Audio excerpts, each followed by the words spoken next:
Oke, di video ini gue akan bahas tentang cara merubah hidup. Kesannya lumayan ribet ya, cara merubah hidup gitu. Biasanya gue bahas tentang uang, tapi kali ini gue akan bahas sedikit berbeda. Dalam kita mau merubah hidup, ini biasanya ada dua kata yang selalu dilontarkan baik kita sendiri, teman-teman kita, maupun orang tua kita yang menurut gue berbahaya kalau disalahartikan. Dua kata ini adalah kata puas dan kata bersyukur. Ini mungkin kelihatan sepele ya, tapi ini video yang gue buat berdasarkan perbincangan gue dengan teman-teman gue dari berbagai kalangan, dari yang paling bawah sampai yang paling atas. Setelah gue amati, dua kata ini merupakan hal yang fatal ya, hal yang krusial dalam menentukan bahwa apakah orang itu bisa merubah hidupnya atau tidak. Mungkin kalian bingung, tapi gue akan jelaskan di sini. Banyak orang yang akhirnya itu walaupun misalnya dia punya api nih dalam dirinya, dia punya ambisi, dia udah dulu dia pernah mikir bahwa gue mau jadi seseorang yang berbeda dibanding orang lain. Tapi apinya itu akhirnya padam karena dia terpaksa untuk puas. Karena orang di sekitarnya justru menarik dia mundur dengan kata-kata bersyukur. Orang tuanya bilang dia harus bersyukur, teman-temannya bilang dia harus bersyukur. Dan akhirnya dia melakukan yang namanya puas. Padahal dua kata ini punya arti yang sangat jauh berbeda. Orang yang bersyukur belum tentu dia sudah puas. Dan orang yang sudah puas belum tentu bisa bersyukur. Kepuasan itu adalah suatu kondisi di mana lo akhirnya dapetin hal yang lo mau. Contohnya misalnya waktu itu lo naik motor, lo mimpi untuk bisa naik Avanza, lo dapet Avanza,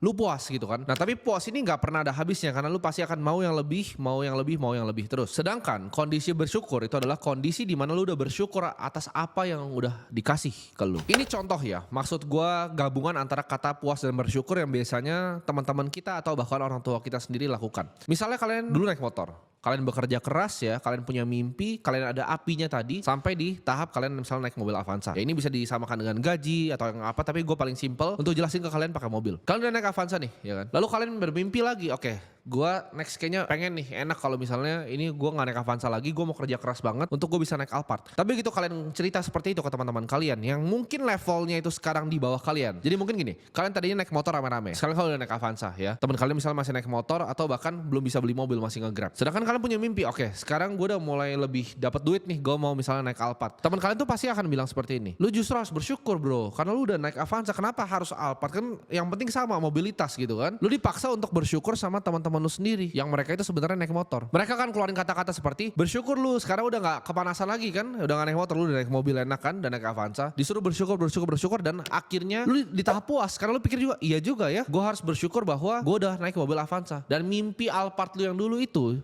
dikubur dalam-dalam. Ini adalah senjata orang yang di belakang kalian. Nah kalian harus hati-hati. Gue ngerti orang tua mau selalu yang terbaik untuk kita, tapi kadang apa yang terbaik untuk mereka itu bukan yang terbaik untuk kita. Dan ini adalah senjata orang-orang di sekitar kalian untuk justru narik kalian ke belakang dengan kata-kata bersyukur ini. Gue bukan bilang di sini bahwa oh kita harus serakah terus dan gak pernah bersyukur. Enggak. Gue itu bisa bersyukur ya. Waktu gue pertama kali dapat klien agency, gue masih naik motor hujan-hujanan, yaitu dapat 7 juta sebulan. Gue sangat bersyukur dan gue senang. Gue bisa makan bakso aci di pinggir jalan. Gue senang ya. Tapi apakah gue puas? Tidak ya.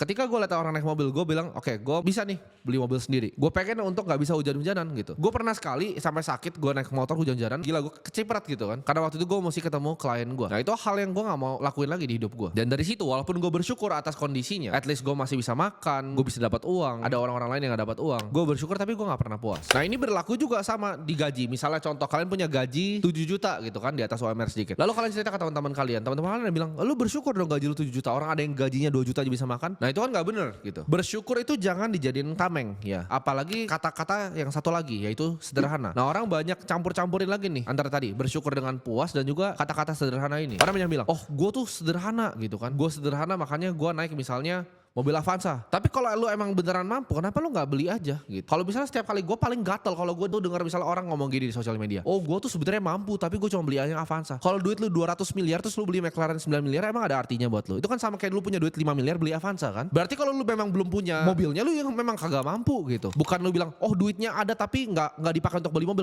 Itu artinya duitnya belum ada. Ya kalau cuma duit lu 10 miliar lu bilang mau beli McLaren ya kagak mampu harga 9 miliar. Tapi kalau duit lu 200 miliar lu beli itu 9 miliar ya gak masalah gitu. Nah kata-kata seperti ini yang bilang oh gue sederhana, gue gini aja cukup, itu yang justru pelan-pelan itu bikin api lu yang tadinya misalnya lu di SMA, lu di kuliah itu ada apinya pengen jadi seseorang. Itu yang bikin orang akhirnya jadi manusia gak berguna, cuma jadi pengangguran di depan teras, ngerokok, baca koran, terus udah hidupnya begitu-begitu aja. Karena tadi dia bilang oke, gue udah puas, Gue bersyukur, gue udah puas, dan gue tuh orangnya sederhana. Kalian mencap itu di diri kalian sendiri terus, dan dunia itu nggak pernah akan kasih apa yang kalian beneran mau ke diri kalian. Karena kalian sendiri yang cap, oke, gue tuh udah sederhana, gue begini gitu. Udah taraf hidup gue di sini, dan api itu akan mati. Dan ketika api itu mati, udah nggak bisa nyala lagi. Jadi buat kalian yang apinya justru udah mau mati karena teman-teman kalian, ini gue pengen nyalain lagi di sini. Kalau lu bilang lu mau merubah hidup lu, tapi kerjaan lu tuh cuma taruh pantat lu itu di kasur lu, ya. Lu adalah orang idiot. Karena nggak ada perubahan yang lu pernah melakukan di hidup lu. Mungkin kalian bilang kayak gini, tapi gue udah coba kok. Gue udah coba untuk bikin bisnis, gue udah coba untuk trading, gue coba untuk lakuin hal-hal ini, gue udah coba untuk belajar ini, tapi kenapa gagal semua? Ya udah deh, akhirnya karena gue tadinya kerja nih, gue coba cari side hustle, gue coba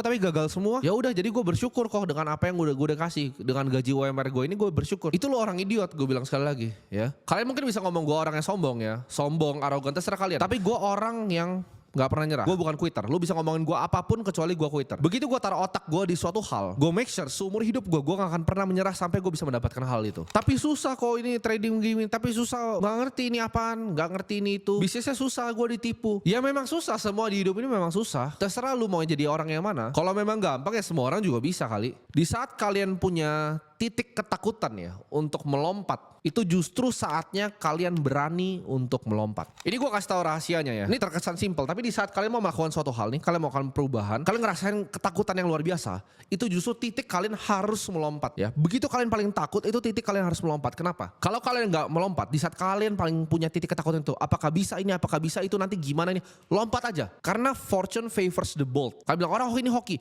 Hoki itu datang ke orang yang berani. Kalau kalian nggak melompat di saat kalian di titik ketakutan tadi, hidup kalian akan begitu-begitu aja seumur hidup kalian. Kalian akan jalan di tempat yang sama, gak pernah berubah, dan kalian akan sedih seumur hidup kalian. Akan jadi manusia sampah yang gak ada gunanya. Hal yang selalu mencegah orang untuk melakukan apa yang mereka sebenarnya pengen lakukan. Mereka udah tahu nih, oke, gue mau merubah hidup gue. Tapi hal tersebut itu adalah ketakutan, dan ini wajar. Semua orang mengalami ketakutan yang sama. Gue juga takut. Kalian mungkin takut, apakah gue kurang pintar kah? Apakah gue bisa kah? Apakah gue kurang kaya di hidup gue? Ini adalah ketakutan yang selalu ada dalam hati manusia, dan ini wajar karena ini adalah naluri dasar manusia untuk menjadi orang yang takut. Rahasia simple, ya udah, telan aja dan lompat gitu.